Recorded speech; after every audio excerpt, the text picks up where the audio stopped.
What's up? This is Cy Bryant.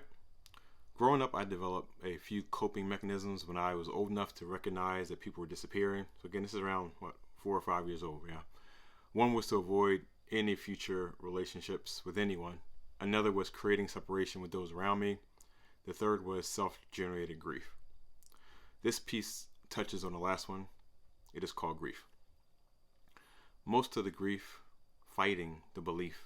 Everything has its place, so must this pain in my face. Pulling at me with every single breath, waking with tears, my own dreams perpetuating fears. Deep into grief, asking questions rhetorically, only God can answer me. Knees bend in pain, screaming to remain sane, replaying each scene, was it meant to be me? Not accepting this destiny, fire keeps growing in me, afraid to sleep.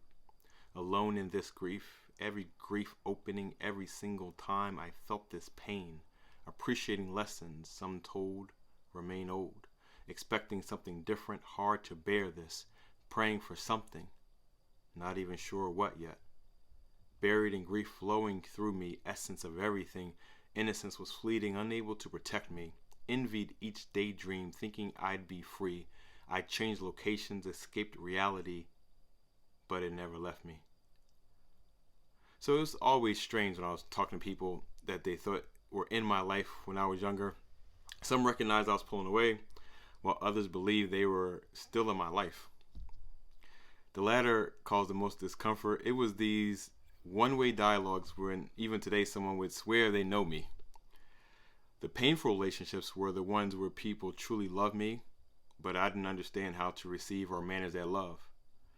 As I anticipated it would evaporate. Therefore, I chose not to deal with it. Finally, it was that self-created grief. Even for those I truly cared about, I would already plan out what it would be like when they left. I anticipated them leaving and treated every interaction as if they were leaving. For the people I loved the most, I already cried tears for them leaving.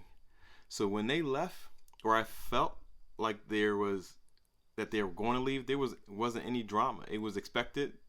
Of course, all of those ways of dealing with unresolved issues growing up without a father was wrong. Again, that was wrong how I dealt with it, but it is how I managed. The only real pain I felt was when I hadn't anticipated a departure. When someone that was my age or younger died, it always had a crushing experience. It was always a crushing experience, I should say, as those unresolved issues would surface. There are a few points to raise in this.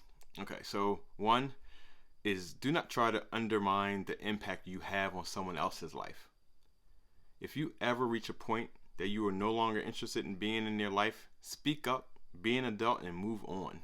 Do not make up fake arguments. Do not create fake circumstances. Just be honest and be out. Two, if you have unresolved shit in your life, fix your shit before getting involved in someone else's life. And absolutely before you start creating a new life. There are thousands of mental health professionals to help us manage the uncertainty of life. Allow someone to help you. If you are looking for points of contact, just let me know. I will do my best to find someone to get you in touch with the right person. And finally, as an ongoing reminder, please remember to buy Black on Fridays. Today we're supporting Greedy Genius Guild. Thanks again for listening. This is Cy Bryant, and today's piece was called Grief.